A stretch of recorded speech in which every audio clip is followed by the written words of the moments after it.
오늘 말씀은 크게 이제 두 가지 내용이 포함되어 있고 또 권고하시는 말씀입니다. 첫 번째는 하나님 앞에서 경고망동하거나 말을 함부로 하지 말아라. 그런 말씀이죠. 또 말씀을 가까이 듣고 순종하는 것이 형식적으로 예배하는 것보다 훨씬 낫다. 그런 말씀의 내용이 첫 번째 주제이고요. 두 번째는 하나님께 서원한 것은 반드시 갚아라. 서원한 것을 갚지 않는 것은 죄다. 그런 말씀을 하고 있습니다. 특별히 오늘 말씀 보니까 4절부터 7절까지가 서원에 대한 말씀을 집중적으로 언급하고 있음을 보게 됩니다. 첫 번째, 하나님의 집에서 말하는 문제에 대한 언급을 하고 있죠. 이것을 좀 확대한다면 우리들의 언어 생활 전반에 관한 말씀을 하고 있다고도 확대 해석할 수가 있습니다. 어떤 언어 생활보다도 하나님 앞에서의 언어 생활, 하나님 앞에서 우리가 하는 말과 그 말대로 사는 삶의 중요성을 말씀하고 있는 것이죠. 자, 1절에 가보니까 너는 하나님의 집에 들어갈 때 네 발을 삼갈지어다 라고 경고했습니다. 하나님의 집, the house of God. 하나님의 집이란 말은 성전을 얘기하죠. 당시에 하나님의 집, 여호와의 전. 오늘날 말하면 우리가 우리 자신이 예배당이고요. 그렇죠? 너희가 성전이다 그랬으니까. 그리고 교회가 또한 성전 역할을 하기도 하죠. 그래서 우리가 하나님 앞에 성전에서의 삶은 우리의 모든 24시간을 다 말하는 것이라고 그렇게 말해도 틀림이 없습니다. 발을 삼갈지어다 라는 말은 삼간다, 조심하다, 신중하다 라는 뜻이고요. 부주의하고 경고망동하게 아무렇게나 집에 하나님의 전에 들어가서 망령되게 행하는, 또 어미하시고 거룩하심 앞에서 신중하게 거룩하게 행동해야 한다. 그런 말씀이죠. 아까 말씀드렸습니다만 우리 몸이 하나님의 성전이라고 생각하면, 그것을 믿음으로 그렇게 아멘하고 받아들였다면 이 몸을 가지고 헛된 말, 또 하나님을 모독하는 말, 불경스러운 말, 이런 것들을 하지 않는 것이 마땅한 하나님의 사람들의 태도다 하는 것이죠. 자, 계속해서 가까이 하여 말씀을 듣는 것이 우매자들이 제물 드리는 것보다 낫다 그랬습니다. 말씀을 듣는 것이라는 말은 그냥 귀로 듣는다는 말이 아니라 우리가 듣고 순종하는 것이죠. 그래서 우리가 아이들을 훈육할 때 너 엄마 말 들을 거야 안 들을 거야? 그러면 엄마 말을 귀로 듣겠냐 안 듣겠냐 그 말 아니잖아요. 엄마가 하는 대로 할 거냐 안 할 거냐 그렇게 얘기하는 것이죠. 하나님 말씀에 귀를 기울이고 듣는다 하는 것은 말씀을 순종하는 것이다. 그런 말씀이죠. 여러분, 순종 없이 예배나 제사에 참여하는, 구약엔 제사죠. 그것은 하나님 앞에서 역겨운 일이다 그랬습니다. 그러니까 그것 때문에 견딜 수가 없다. 그렇게 말씀을 이사야서에서 말씀하신 것을 우리가 보게 됩니다. 이사야뿐만 아니라 사도 사무엘도 똑같은 말을 하죠. 뭐라고 하면 순종이 제사보다 낫고 듣는 것이 수양의 기름보다 낫다. 그래서 말씀대로 순종하지 않으면서 형식적인 예배에 참석하는 것이 하나님께는 역겨운 일이다. 그런 말씀을 하신 것을 봅니다. 이사야 1장 11절에서 15절까지 이사야가 그의 글을 시작할 때, 그의 예언을 시작할 때 아주 강력하게 선포를 하죠. 하나님은 너희의 무수한 재물이니 너희의 무수한 재물이 내게 무슨 유익이 있느냐. 그렇게 말하죠. 내게 무엇이 유익하뇨. 나는 숫 양의 번제와 살진 짐승의 기름에 배불렀고 나는 수송아지나 어린 양이나 숫 염소의 피를 기뻐하지 아니하노라 하시면서 너희가 내 앞에 보이러 오니 이것을 누가 너에게 요구하였느냐. 내 마당만 밟을 뿐이니라. 헛된 재물을 다시 가져오지 말라. 분향은 내가 가증히 여기는 바요. 월삭과 안식일과 대회로 모이는 것도 그러하니 성회와 아울러 악을 행하는 것을 내가 견디지 못하겠노라. 너희들이 각종 모임을 통해서 나를 예배한다고 하지만 말씀에 순종하지 않으면서 그런 형식적인 예배에 집중하는 너희들이 내가 진절머리가 난다. 이제 그런 말씀을 하고 있는 것을 보게 됩니다. 그들은 악을 행하면서도 깨닫지 못함이니라. 말씀을 모르니 자기 좋은 대로 신앙생활을 한다고 하니 깨닫지도 못하고 악을 행할 뿐이다.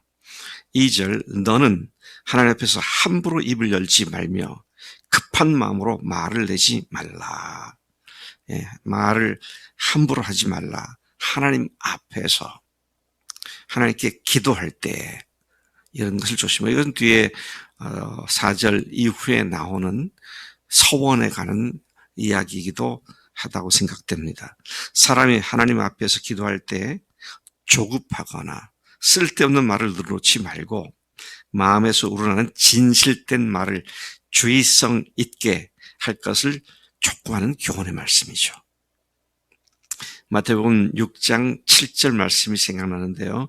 또 기도할 때에 이방인과 같이 중언부언하지 말라. 그들은 말을 많이 하여야 들으실 줄 생각하느니라. 여러분 새벽에 기도하고 돌아갈 때 내가 오늘 하나님께 이걸 기도했는데 내가 30분 40분 기도하고 돌아갈 때 내가 오늘은 이거를 놓고 정말 기도했다. 그것이 마음속에 생생하게 남아 있어야 합니다. 기도할 때는 침을 튀기고 콧물을 흘리고 눈물을 흘리고 그러는데 돌아서서는 거의 그 다음에 잊어버리고 살고 이것은 하나님 앞에 바른 기도 생활이 아니죠. 중언부언한다는 말은 같은 말을 또 하고 하는 그런 것들을 얘기하는 것이고요. 3절 말이 많으면 우매한 자의 소리가 나타나느니라.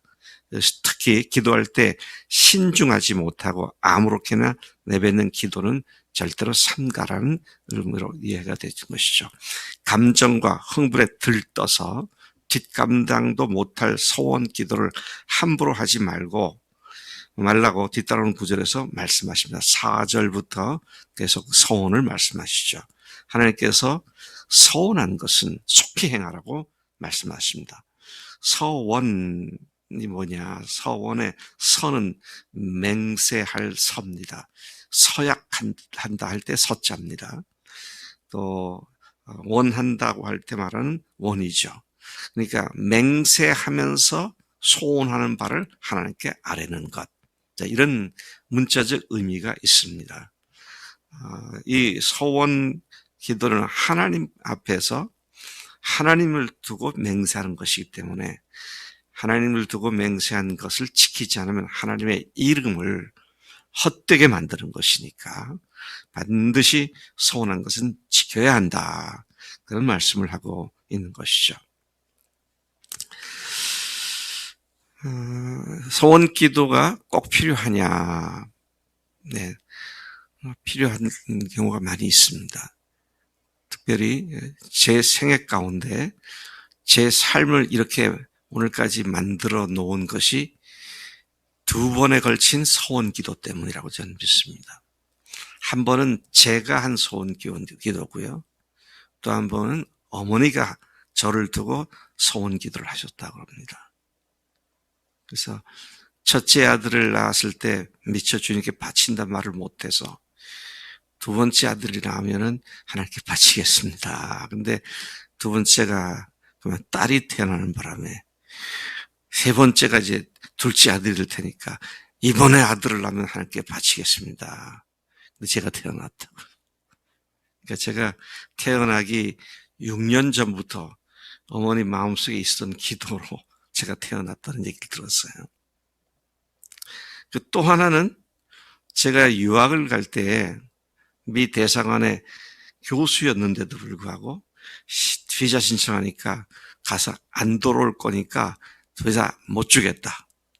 두 번을 거절당하고 세 번 하면 삼진 아웃이잖아. 더 이상 할 수가 없어서 세 번째 가족들과 함께 기도할 때 그때 제가 서원 기도를 했어요.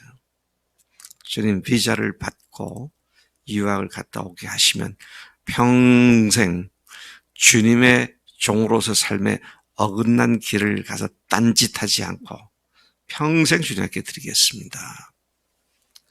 오늘까지 그 기도를 응답하셨죠. 그래서 이것은 내가 소원하는 것을 기도하는 것보다는요, 하나님이 나에 대해서 무엇을 하실까, 거기에 쓰임받고자 하는 간절한 소망을 가지고 소원 기도하는 것이죠. 마치 그렇죠. 좀 시쳇말로 말하면 빠다제로 하나님 나한테 이렇게 해주면 내가 이렇게 하겠습니다. 그렇게 뭐라 그러죠? 흥정하는 식으로 이렇게 해주면 제가 이렇게 하겠습니다. 이런 것이 아니고 하나님의 뜻을 내 속에서 이루어지기를 소원하면서 하나님께 드리는 소원 기도죠. 자, 이런 의미에서 여러분들 고통 가운데 있는 문제가 있으면 그 문제를 극복할 때 하나님께서 나를 어떻게 쓰시든지 내 자신을 그렇게 드리겠습니다. 자, 이런 것들이 이제 소원 기도에 속하는 것인데, 근데 오늘 본 말씀은 함부로 소원하지 말라. 왜? 하나님의 이름과 관계됐기 때문인 것이죠. 하나님 앞에서 맹세하는 것이기 때문이다. 그런 말씀인 것이죠. 하나님은 소원을 갚지 않는 우매자들을 기뻐하지 않으신다. 그렇게 말합니다. 소원한 대로 갚지 않는 것보다 차라리 소원하지 않는 것이 더 낫다. 소원하고 갚지 않는 것은 범죄하는 것이다. 육체를 가지고 범죄하는 것이다. 그렇죠? 소원하고 갚지 않는 것은 범죄하는 일이다.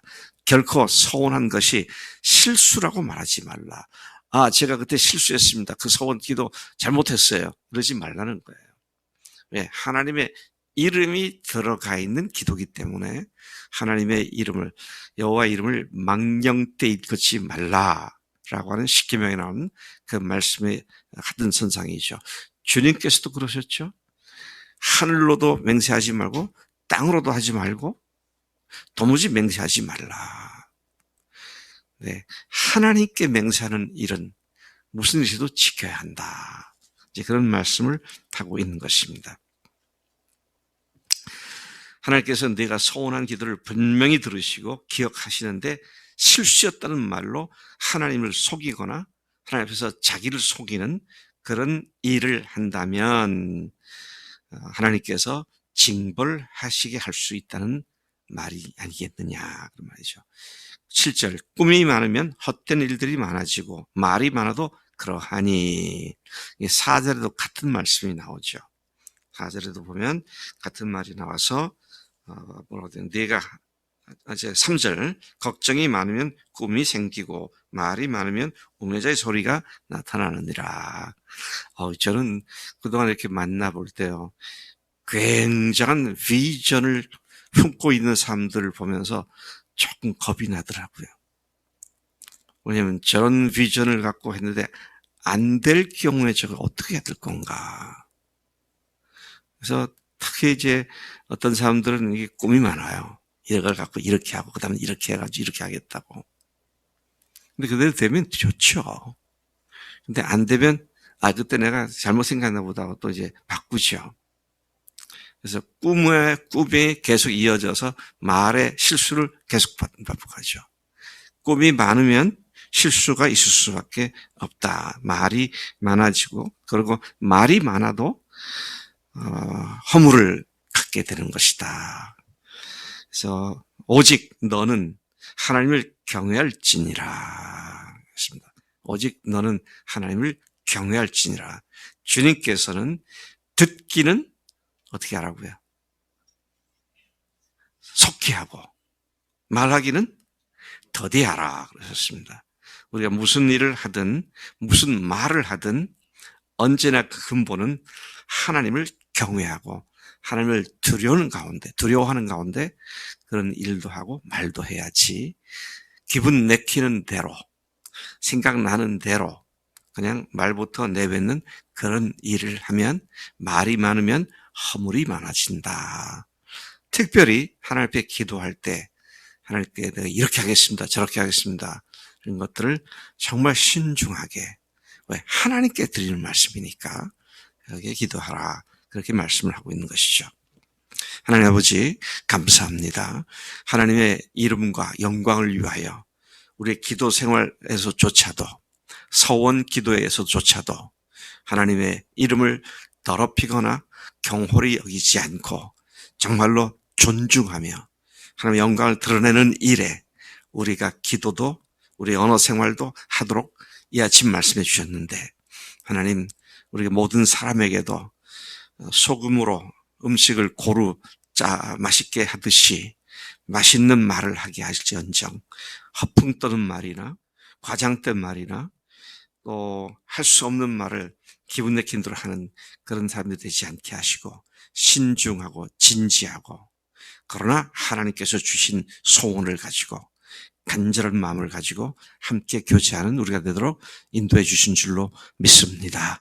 우리들의 언어 생활에 하나님 앞에서 허물이 없도록 우리들의 입에 파수꾼을 세워주시고 신중한 언어 생활로 주님께 나아가는 우리의 삶이 되도록 인도해 주시는 줄로 믿습니다. 오늘도 그렇게 살겠습니다. 감사합니다. 예수님의 이름으로 기도로 삼나이다. 아멘. 아멘.